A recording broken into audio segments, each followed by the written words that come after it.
Oh boy! I'm the FanFic Critic. I read it, you listen. Today's episode is a very special episode because it's not about any particular story. It's about Sirhc Llirrem, an author on fanfiction.net. In this episode, I'm going to be taking a look at 3 of Sirhc Llirrem's stories. I will read them out loud, critique them, and possibly critique the author himself.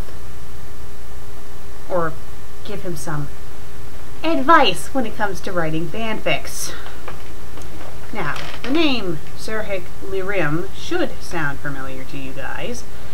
I reviewed a fanfic of his back in episode 20, when I first premiered on YouTube, to be exact, in January. I did a co-review with the film buff. It wasn't exactly a planned review because he just randomly teleported in my closet, but you get the idea. I didn't have to suffer alone. So, today we're going to be looking at 3 of his stories. Now, for those who are looking at his profile page with me, when you scroll down and look at all 27 of his stories, you notice that a whole bunch of them have the word, or the 2 words, Nostalgia Critic in the title. Look at them all. And not just Nostalgia Critic either, there's a couple of Angry Video Game Nerd ones. And Bum Reviews is understandable because the Bum Reviewer is a made-up guy, but still. So clearly, I think Sirhc Llirrem has a Nostalgia Critic fetish. And guess what? One of the stories I'm reading today is going to be a Nostalgia Critic one. But I think I'll save that one for last because it's the longest.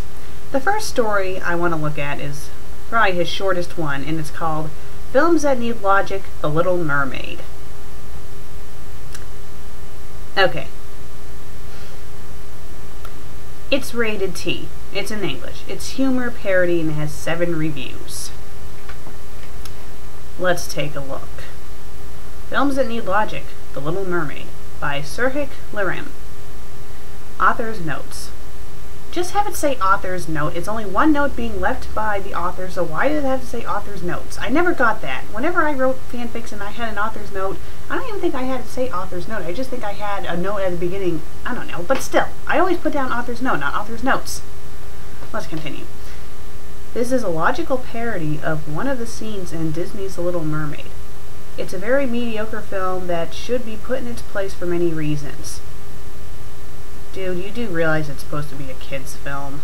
You're not supposed to take it that seriously. It's not like it's supposed to be Citizen Kane. I can bitch and point out the flaws this film has, but I felt that something like this should have its own review if I can make a review out of it. Not as the Nostalgia Critic and in my own style. Well, if you want to review the movie so bad, why not? Just do it. So instead, I remade the scene where the Princess Ariel confronts against her father, King Triton. In a nutshell, inspired from the reviews of Confused Matthew. Okay, let's get on with the actual story. I consider myself a reasonable mermaid, King Triton said to Ariel as he swims towards her inside her grotto. I set certain rules and I expect those rules to be obeyed. But Daddy, is it true you rescued a human from drowning? He asked his daughter. Daddy, I had to. Contact between the human world and the mer world is strictly forbidden, Triton said strictly. Ariel, you know that. Everyone knows that. He would have died, Ariel said. One less human to worry about. You don't even know him, Ariel said. Oh, look, there's no period after said. Know him? Triton exclaimed. Do you even know him as well? Well, yes, Daddy, Ariel tried to explain. He's handsome and has muscles. I'm sure he has somewhat of a personality as well. See, you barely knew the guy, Triton said to Ariel. And just like any other human, they are all spineless, savage, harpooning fish eaters, incapable of any feeling. Daddy, I love him, Ariel exclaimed. How? Triton shouted at Ariel. In what way do you love him? You barely knew the guy. Why do you want to have a relationship with someone that you barely knew only for a day? That's how most girls at your age get unwanted pregnancies. I don't care, Ariel tried to win the argument. I can still love someone who I barely knew Then Ariel started to see the light. Oh my god.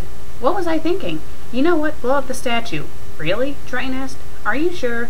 You don't want me to just return all the human stuff you collected back to the human world? Not really, Ariel said with a smile. Just go ahead, blow everything up. And so King Triton blew everything up from Ariel's grotto. Let's read the author's note. Now that would be someone who wasn't a twit would have said.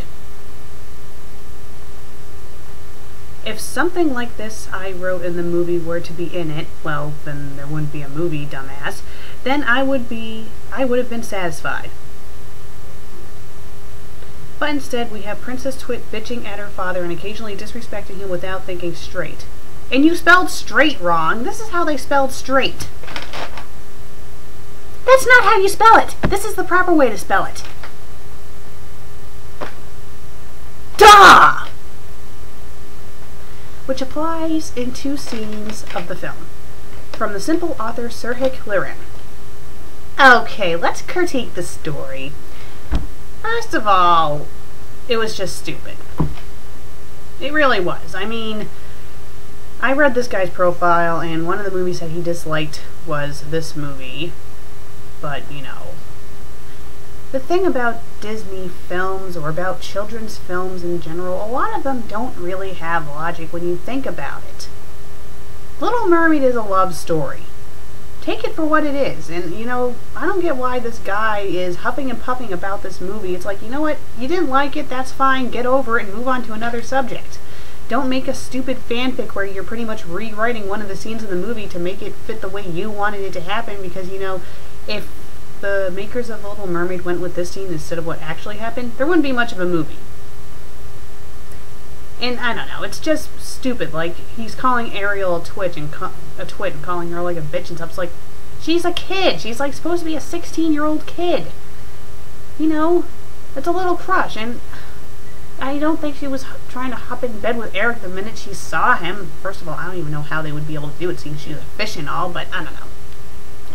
I mean, this isn't the worst fanfic I read, but it kind of annoyed me. And to be honest with you guys, I do like The Little Mermaid. And yes, I know it has its flaws. I know it doesn't have logic at points. But I still like the movie.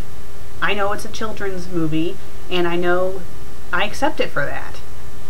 And besides, it is based off of a fairy tale, which the fairy tale was a lot darker than this movie, mind you. Okay. So let's move on to the second story of Sirhc Llirrem's that I want to take a look at. This one's a little bit longer, and it's called The Final Trix Commercial. Trix, the cereal. So you guys should know that it's about the Trix rabbit. Oh, that poor rabbit. Okay, it's rated T. It's in English. It's humor, hurt, comfort, and it has 1 review. Let's take a look. The Final Trix Commercial by Sirhc Llirrem. Did he spell his own name wrong? Sirhc Llirrem. That's how it's spelled for, you know, when it says who the author is. And his version. Sirhc Llirrem. He's missing the C at the end of Sirhc. Oh my god! You spelled your own name wrong! You spelled your own name wrong! That is so sad! This is a first. This really is a first. I've never seen an author spell their own name wrong before. That would be like if I spelled the FanFic Critic like this. You don't do that! It makes you come across as an idiot! Jiminy Cricket! Okay, let's read the actual story. Every kid I've met often seen through my disguises when I hold in my hand a bowl of Trix cereal. Okay, I think you need to change the word seen into sees. Let's read it like that. Every kid I've met often sees through my disguises when I hold in my hand a bowl of Trix cereal. See, that's a lot easier to read. The rabbit said out loud as he hid behind the bushes of a camping ground where 2 kids were having a bowl of Trix. So this time I will casually walk in and ask for the bowl of Trix, part of your nutritious breakfast. The rabbit came out of the bushes and walked towards the picnic table where the kids sat while eating Trix cereal. Hiya, kids, the rabbit waved. Oh no, the boy groaned. It's the rabbit. I wonder what he wants, the girl said as she protected her bowl of tricks. I'm just walking on a hiking trail and thought I could join you for a delicious breath. A sound of gunfire occurred in the background and something hit the back of the rabbit's back and pierced through the rabbit's chest. That sentence needs to be broken up. A lot. Oh my God! The rabbit screamed as he held his chest with both hands as the two kids screamed at the sight of the rabbit's blood. That could have been broken up also. I finally did it, an optimistic voice said in the background. I've killed a rabbit! It was Elmer Fudd wearing his usual hunting clothes and carrying his shotgun. Why the hells did you do that for? Oh my God! You do not need an apostrophe S for the word hell!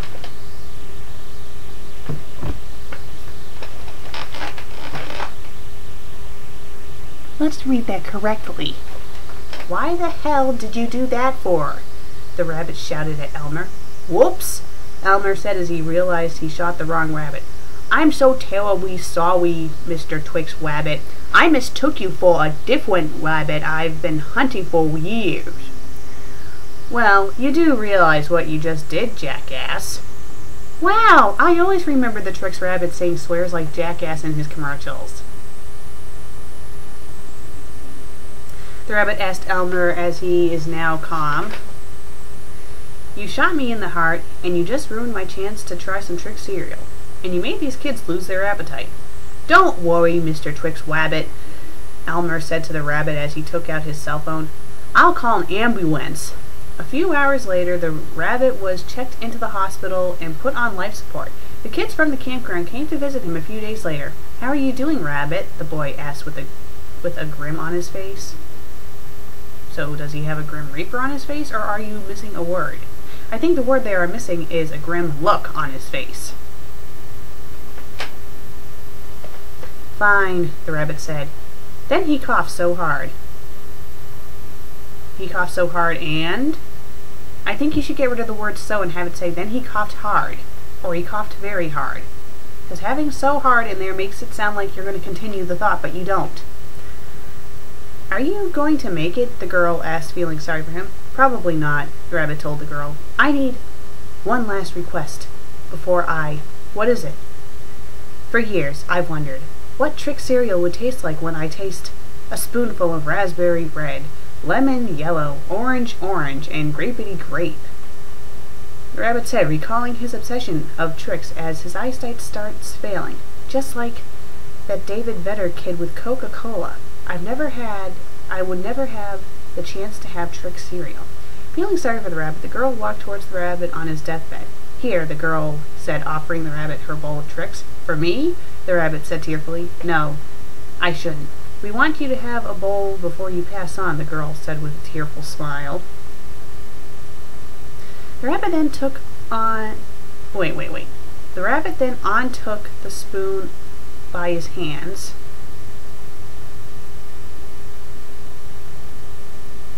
Took the spoon by his hands. Shouldn't it say the rabbit then took the spoon by his hands? And even having by his hands in there makes no sense. Just have it say the rabbit then took the spoon, scooped the Trix with the spoon, and he put the spoon in his mouth and starts chewing the cereal. I think that entire sentence needs to be rewritten. After reading it as a whole like that. How does it taste? The boy asked. It tastes good, kids, the rabbit said with a smile. There's one thing I want to say to you for the longest time. What is it? The two asked together. Psych! The rabbit jumped out of his bed. What? The two kids exclaimed.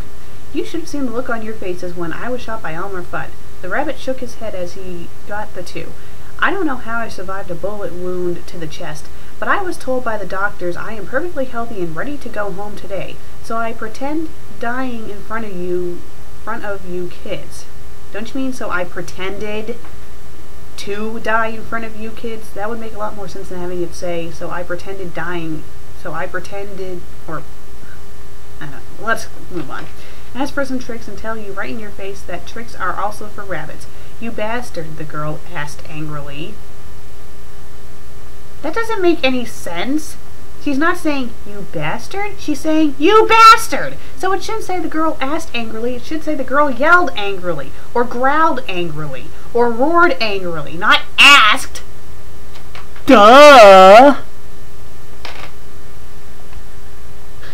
"Welcome to reality, bitch," the rabbit said as he opened up the window to lead out of the hospital. "Now I can freely go to the stores and buy more Then the rabbit started coughing again and his eyes bugged out. He fell on the floor, spilling his bowl of Trick cereal. "Oh my God," the boy cried out.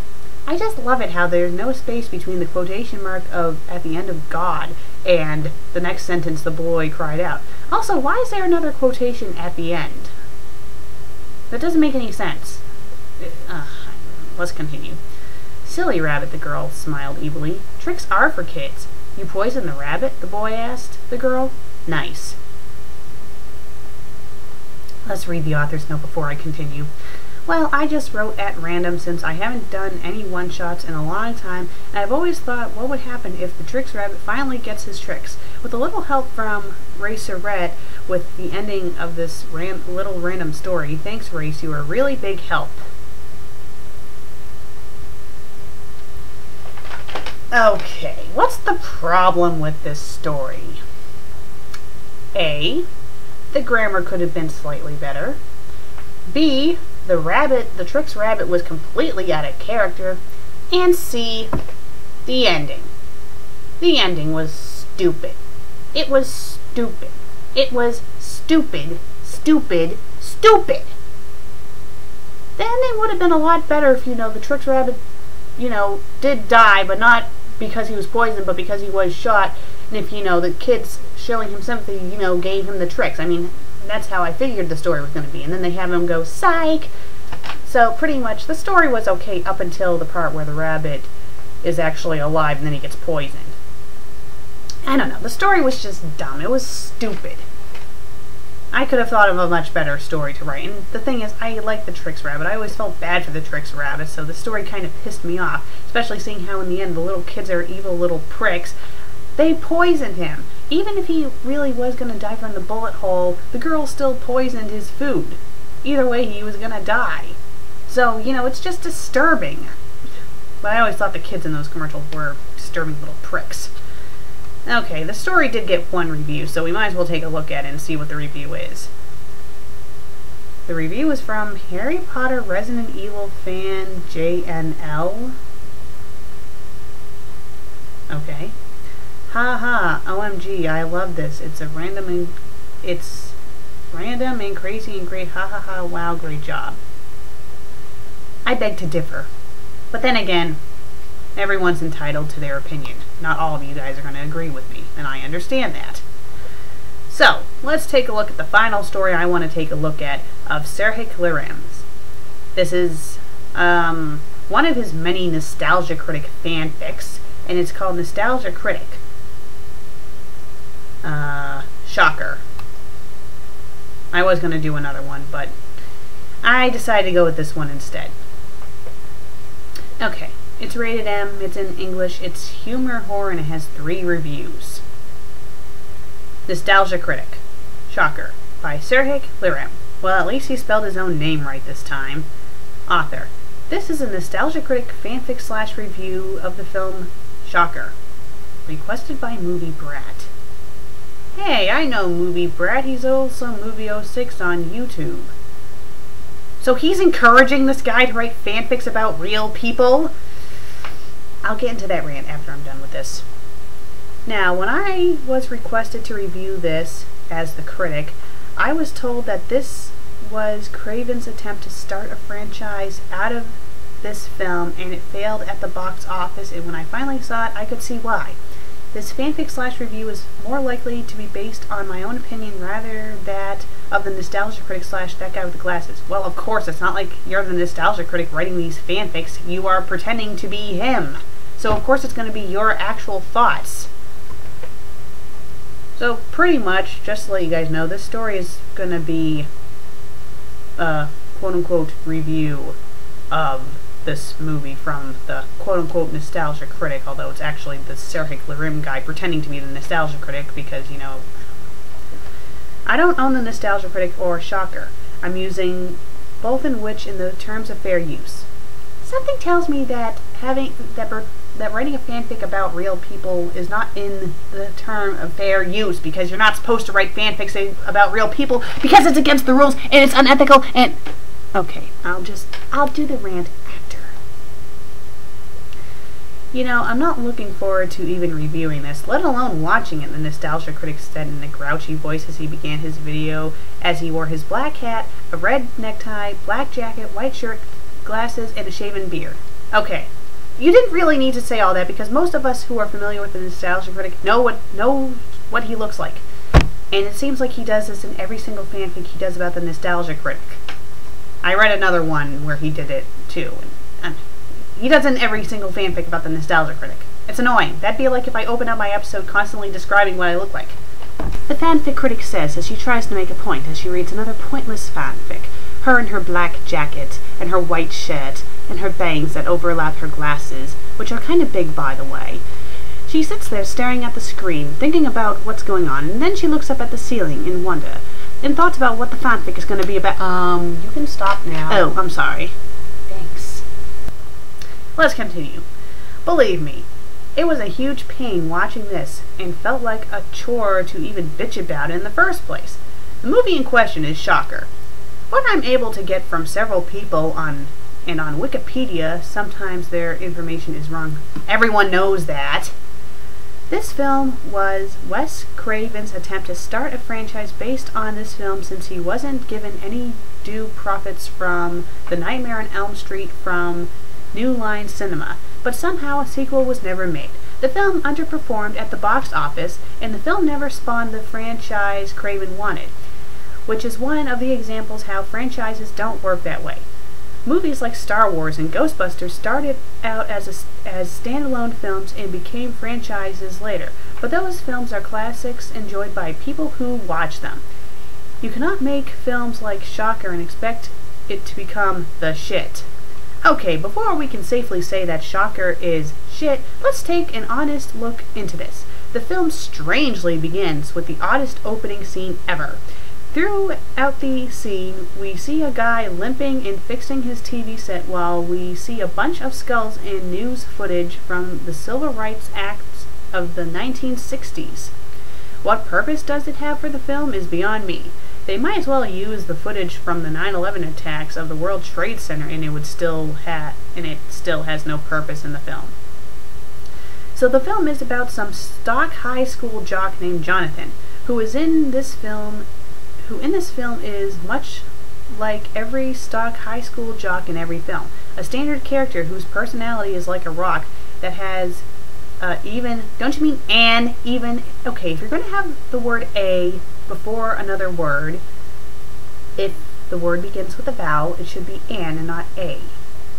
So let's read that correctly. Has an even standard and bland girlfriend, a black friend, and a black football coach that talks very fast, like if Martin Luther King Jr. was resurrected in this film. I don't recall Martin Luther King Jr. talking very fast. What the hell happened to your concentration, Jonathan? The coach asked Jonathan after Jonathan, was tackled to the ground. Okay, we didn't need to have it say Jonathan in parentheses. We know who he is. Are you staying in training or what? Huh? Are you sneaking out at night? Training, coach, I swear to God, Jonathan answered. You know, you could be one in the record books, Jonathan, the coach said. You come out the hard way. You got great talent, and I know you got greatness. In order for you to be great, you got to concentrate your will to greatness. Otherwise, when you look the other way, someone will have to come up and cream your ass. And he don't wear condoms either, Nostalgia Critic mocked the coach. Okay, it should say, and he doesn't wear condoms either. I'm not correcting the Nostalgia Critic, I'm correcting the person who's pretending to be the Nostalgia Critic in this fanfic. You know, I'm actually convinced that this is supposed to be one of those teen comedies that appeared around the 80s. Sure, the opening scene looks like a horror film, but I didn't feel at the least bit scared. If you know, folks, don't believe that this is a comedy, watch this. Jonathan accidentally runs onto a football goal post at an end zone. You see?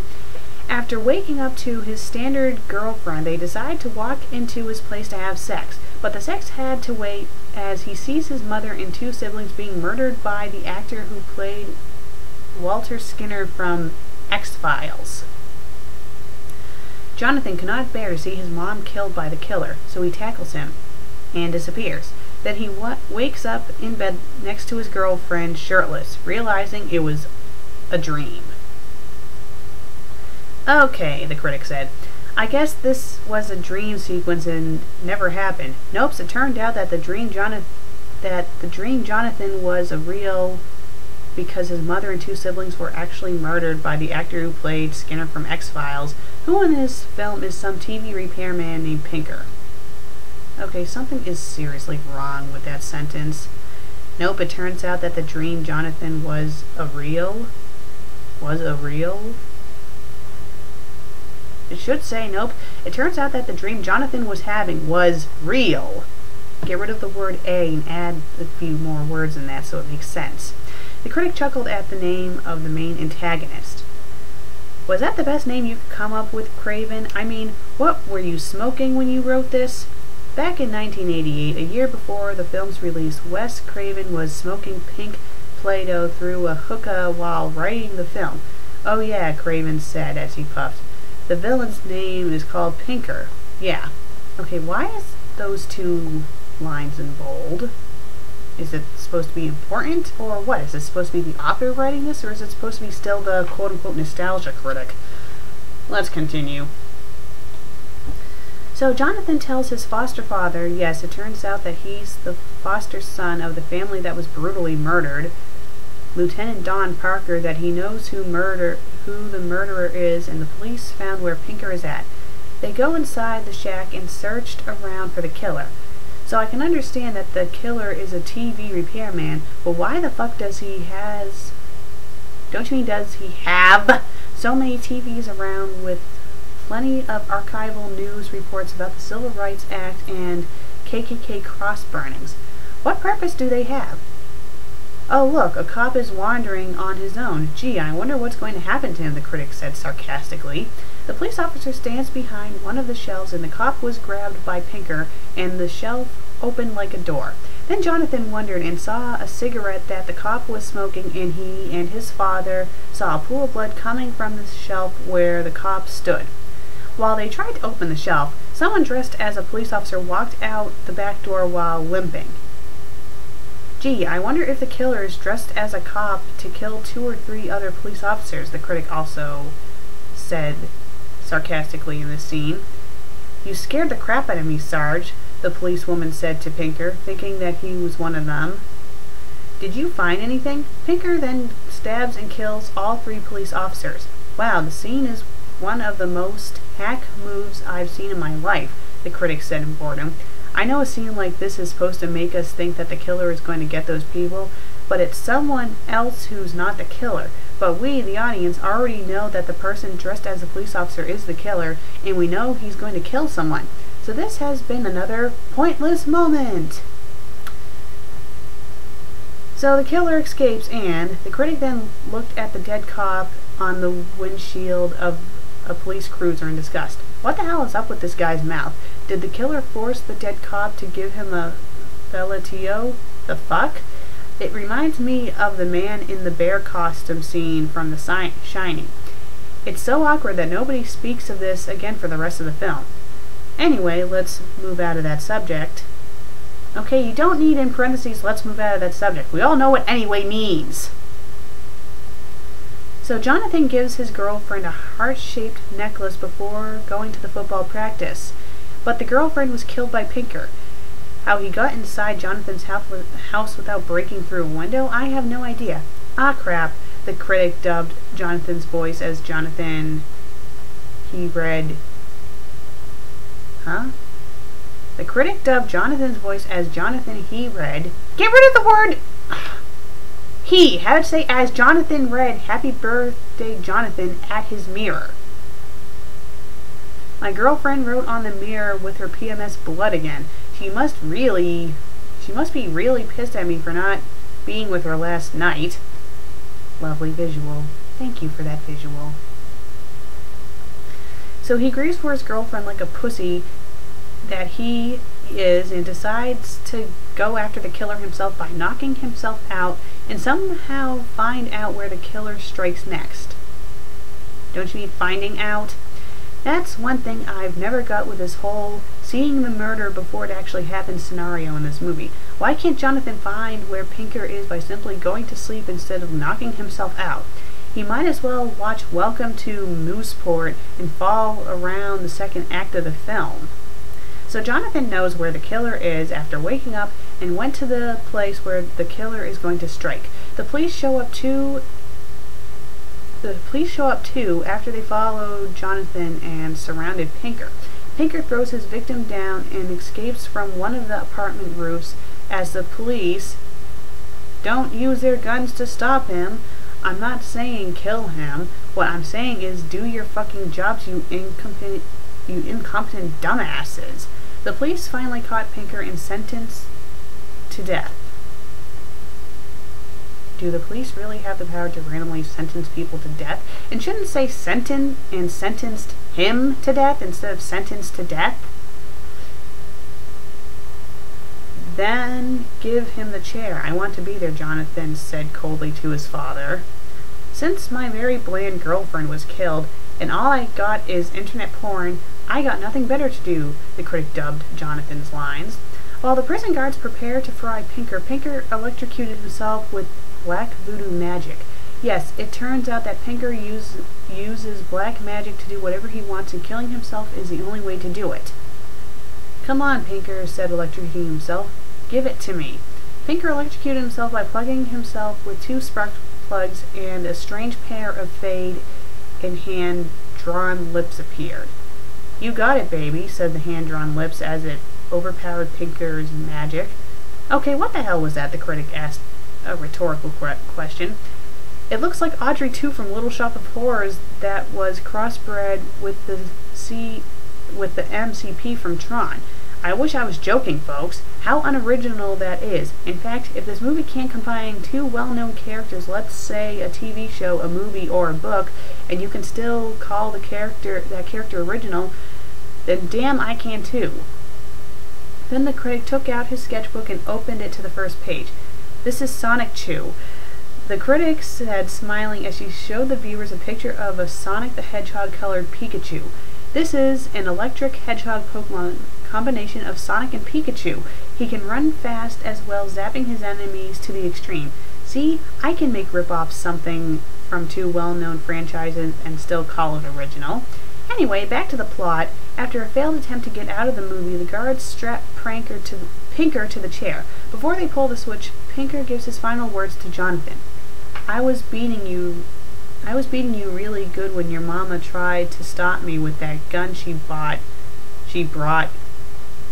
it to our happy home, Pinker said sarcastically to Jonathan. You saw me killed her. Don't you mean you saw me kill her? You don't need an ED at the end of killed. Don't you remember how she screamed and how clever you were grabbing that gun and shooting me right through the fucking knee, you little peckerhead? Such a big gun. Just blasting at your daddy would murder in your eyes. This left Jonathan left speechless. You don't need the other left in there. The killer is my dad, the critic said with his eyes bulging. Like father, like son, huh? Then Pinker sadistically laughed at Jonathan, then turned to Lieutenant Parker. What are you waiting for, dickhead? You want to fry, then do it, you fucking insects. You hear the man, the critic said. Do it. One of the policemen pulls the switch to the electric chair and unrealistically keeps jumping up and down, and the execution chamber keeps fading to black. So Pinker survives the execution and goes apeshit around the execution chamber before disintegrating except for his prison clothes. But one of the people in that chamber's injured and needs to be taken to a hospital. Well, I guess we can. The injured person a woman, in parentheses. We don't need to know that. It's not relevant. Doesn't matter if they have a penis or vagina or not. We just know that the person is injured. Jumps up and attacks a police officer while being driven to the hospital. Whoa, the critic jumped. I'm not even scared. What the hell are you doing? One of the police officers asked the woman. Just feel like a little head sport, the woman said as he twists the police off. Oh, I guess she magically turned into a boy. Twists the police officer in the passenger seat's head. Oh, I guess she's a woman now. Licked the driver's face right before hitting a gasoline truck. Okay, I'm not going to guess what's going on, since I already know, the critic groaned. Pinker now has the power to possess another person's body. So that means that the Audrey 2/MCP crossbred fan character that Pinker comes across with after performing some voodoo bullshit is probably the devil. If that would be the case, then I should open up my sketchbook again and consult Sonic Chew. Then the critic opened up his sketchbook and finds the picture of Sonic Chew once again. Hey Sonic Chew, can you give me the demonic power to possess people's bodies so I can possess Tom Cruise and make him act like he came out of the closet? The picture of Sonic Chew said nothing. The picture of Sonic Chew did nothing. Well, you suck. The critic closed his sketchbook. So after a wet dream of his dead, bloody girlfriend in his bedroom, and the only splooge he received is the necklace he gave her, Jonathan confronts Pinker, but this time he takes possession of the same police officer drove the possessed woman to the hospital. Okay, that needs to be broken up and rewritten. Since after chasing and shooting at Jonathan while missing him at the same time, and that's how the sentence ends.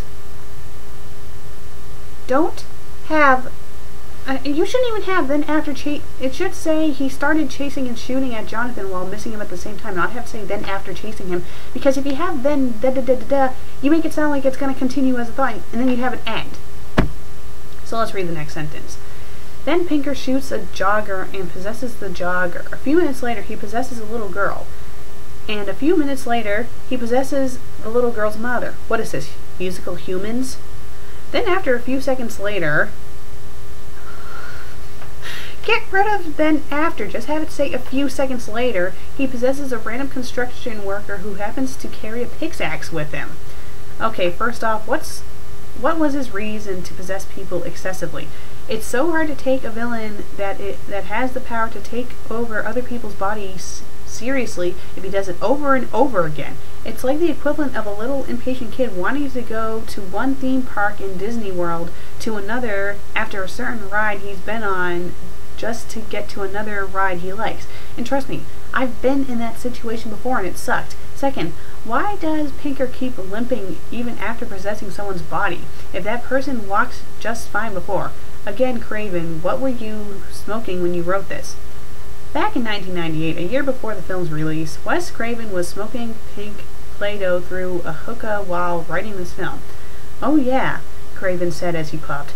Then Pinker excessively possesses people minute after minute, but he still limps even possessing people. Man, that's some good shit. Is this story almost over? Oh, still got a lot to go. So Pinker grabs a necklace that Jonathan happens to carry and throws it in the lake with his pickaxe. So here's the reason why Pinker did that. Because the locker can kill Pinker. To which, how the fuck does that work is beyond me. So Jonathan goes back to school and tells his friends and the coach about what's happened. He tells his coach to go to the house to get his diving mask because he, in parentheses, Jonathan, we don't need to know that, can't go back to his house for a vague reason. Alright, said the coach, I'll get you your mask. Meet me at the lake in a half hour. I'll go with you, a nerd said to the coach. Because I have no reason why, the critic dubbed the nerd's voice. How much you're willing to bet that these two are going to die, especially after Pinker overhears the plan. After tired of waiting for them, Jonathan decides to go back to his house even for some vague reason he can't go back there. Then Jonathan opens his bathroom door and finds his mirror written in blood again, which said, "Stop him, Jonathan, please." God damn it, the critic dubbed Jonathan's voice. That's it. I'm sick and tired of my dead girlfriend writing on the mirror with her PMS blood. I don't care what she thinks. I'm going to smack her in the eye. So he finds his coach possessed by Pinker and the nerd killed off. Seriously, who the hell didn't see that coming? Music from the original Donkey Kong video game was inserted as Jonathan throws stuff at Pinker. Then Jonathan's girlfriend appears as a ghost and Pinker stabs himself and goes after Jonathan. But his girlfriend shines the power of Christ in Pinker and falls back on the floor. Jonathan's door kept knocking over and over as Pinker sticks two of his fingers in one of the electrical sockets. Jonathan, Lieutenant Parker exclaimed as he kept knocking on the door.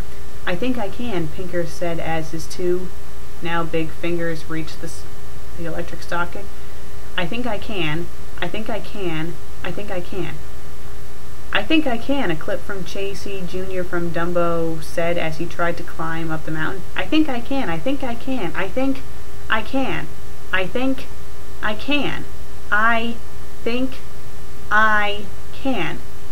I thought I could. I thought I could. I thought I could. I thought I could. Woohoo! Casey Jr. said as it slid down the other side. So after discovering both bodies of the coach and I wish he's the angry video game nerd, the police put Jonathan under arrest. Huh? What? Oh, whatever. Normally I would say that was anticlimactic and the ending to this film sucked, but the movie is over anyway. Now that I get to inject the DVD from my DVD player, I can. Then Lieutenant Parker is shocked. No, the critic said in a worried voice. Put him in my car, Lieutenant Parker said to both of the backup police officers. I'll take him back myself. No. The movie's got to be over, the critic said. The movie already sucks ass for the last 70 minutes. There's no way in hell this movie could continue. Check that car, Lieutenant Parker ordered as the police officer to search Jonathan's car as his left leg's limping. Then he smiled at Jonathan evilly. Then Jonathan's best friend breaks Jonathan out of the car, and Lieutenant Parker pulls a pistol and tries to shoot Jonathan, but misses. Get him, Lieutenant Parker ordered his men to go after him. No, I'll get him. He changed his mind as he entered in his car. This one's mine. Then the critic screamed very loud as he shot a laser from his mouth. The laser's path shot through the critic's house, through the Earth's atmosphere, and right blew up the Death Star from Star Wars? Why is the word right in that sentence? It doesn't make any sense. I swear this author likes to randomly put words that don't belong in sentences in them, to purposely throw off the reader. Okay, the critic said, calming down. I almost lost my voice on that one. So Pinker, in parentheses, who now possesses as Lieutenant Parker, we know that! Chased after Jonathan until they end up at, I don't know, a radio station? Who knows? So they fight, and they fight. Then Lieutenant Parker tries to grab on his life as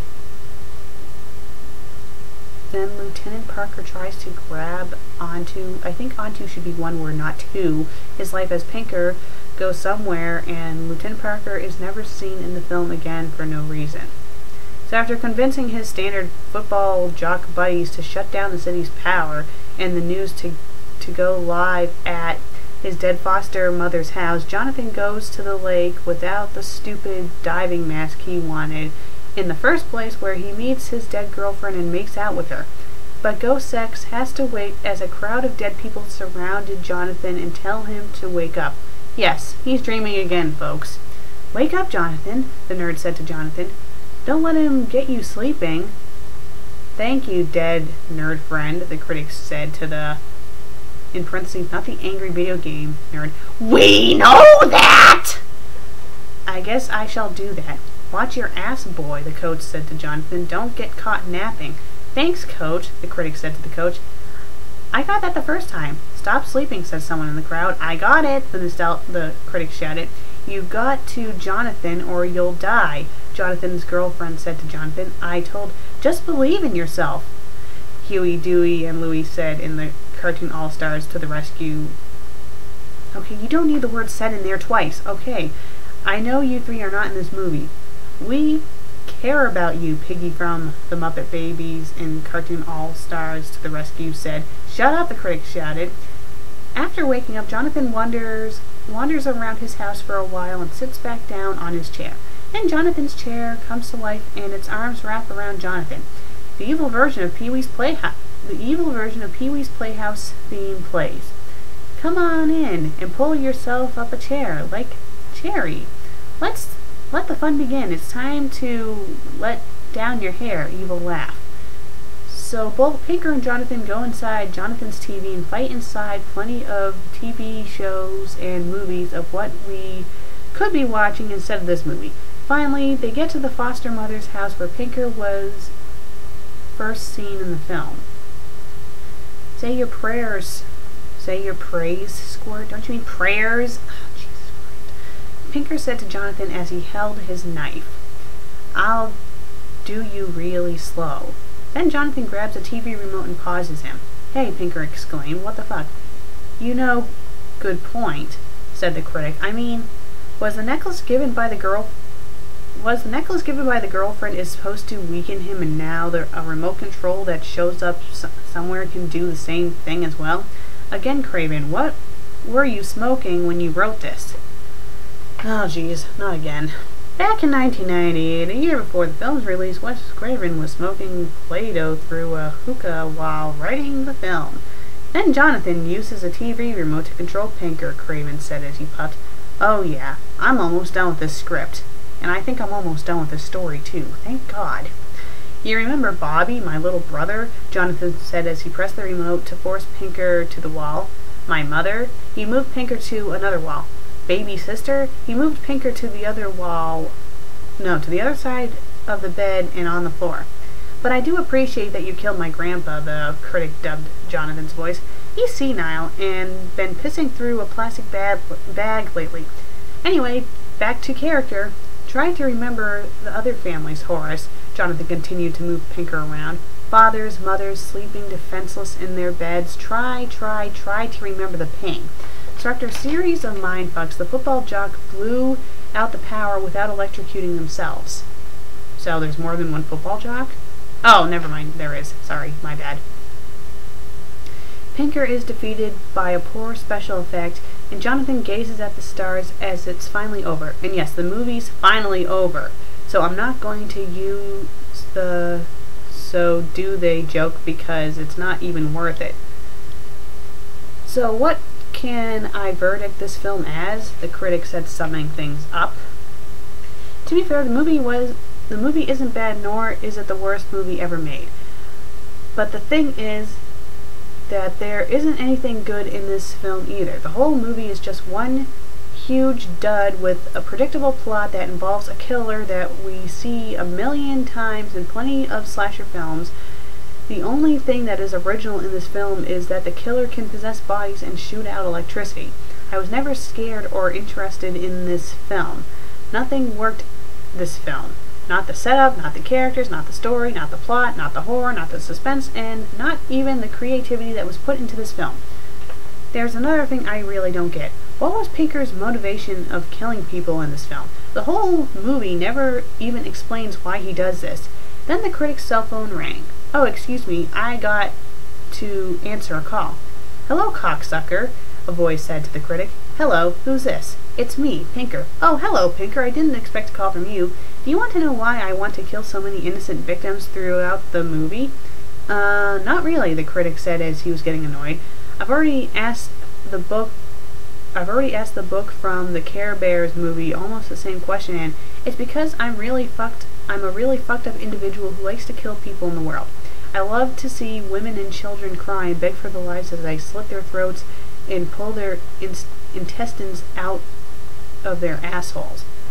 But why are you a fucked up individual? The critic asked Pinker.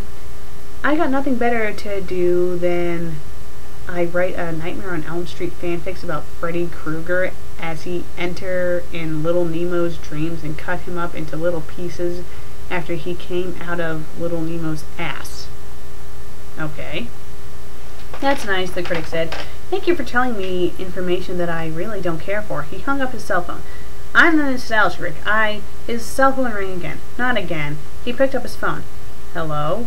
You damn mocking bastard, the voice shouted through the phone, which is a different person this time instead of Pinker. It hurt the critic's ears. Ouch! The critic pulled the phone away from his ear and put it back. What's with the shouting? I do not disown Sonic Chew or any of the rights, the voice said to the critic calmly. Sonic Chew. Sonic Chew. The critic pondered. Then he realized, oh, Sonic Chew. Well, you must be mistaken. You may confuse your Sonic Chew with my Sonic Chew, which is my electric hedgehog Pokemon. I am Christian Weston Chandler, Sonic Chew's creator and author of this comic. This story and nothing less. I have copyright papers, so there. Oh, Christian Chandler, that name. That really creepy guy on Idiots of YouTube a couple episodes back. Ugh. Who are you to tell me that you have a copyright paper for a fan character? I am Christian Weston Chandler, so get it through your damn fucking skull. Ouch. Hold on one sec. The critic said to Christian as he turned to his viewers. I'm the Nostalgia Critic. I remember it so you don't have to. He walked out of his chair and left the room. Finally, it's over! Let's read the author's note. Woo, I finally got that done. This one is probably my longest one-part Nostalgia Critic fanfic/review I've ever done. Leave a review of the story if you wish. From the simple author, Sirhc Llirrem. P.S. Sonic Chew is the property of no one. Not even the idiot who claims to have the copyrights to this Gary Stew. Okay, I am finally done reading that. Okay, so we took a look at 3 of Sirhc Llirrem's stories. The first one was stupid, the second one was stupid, and this one was stupid. You want to know why? Because Sirhc Llirrem thinks he's the Nostalgia Critic. He's too much of a pussy to make his own internet review show, so instead of doing that, he just writes fanfics where he fantasizes about being the Nostalgia Critic, and that's exactly what he's doing in this story. And he didn't really do that great of a job either. I mean, some of the stuff was okay, but you know, he went into way too much detail describing the movie and stuff. I mean, well, you shouldn't be writing fanfics about the Nostalgia Critic anyway. I mean, I don't even think I could really technically consider this a fanfic, because it wasn't. It was Sirhc Llirrem's review of this movie, but instead of doing it as himself, he said, oh, I'll do it as a Nostalgia Critic because people give a damn about him. Dude, if you seriously want to review movies, just do it! Make an internet show. Call it Sirhc Llirrem's Review Corner or something. Don't do this stupid thing where you're going to pretend to be the Nostalgia Critic. And you had so many pointless things in the story, like describing characters, like saying he, and then in quote, like in parentheses, oh, this is the main character, by the way. It's like, we know that. You don't need to keep on inserting that into the story. And you guys all know that I do not like it when people write fanfics about real people. And Sirhc Llirrem, the Nostalgia Critic, is a real person. So stop writing fanfics about him because he is real. He is real. Real. I'm real, he's real, he's real. If you're going to do fanfics as the bum review, that's one thing because that is a made-up character. But not as a Nostalgia Critic because he is a real person. Jesus Christ. Why is it so hard for people to get that through their skulls? Why is it? It's ridiculous.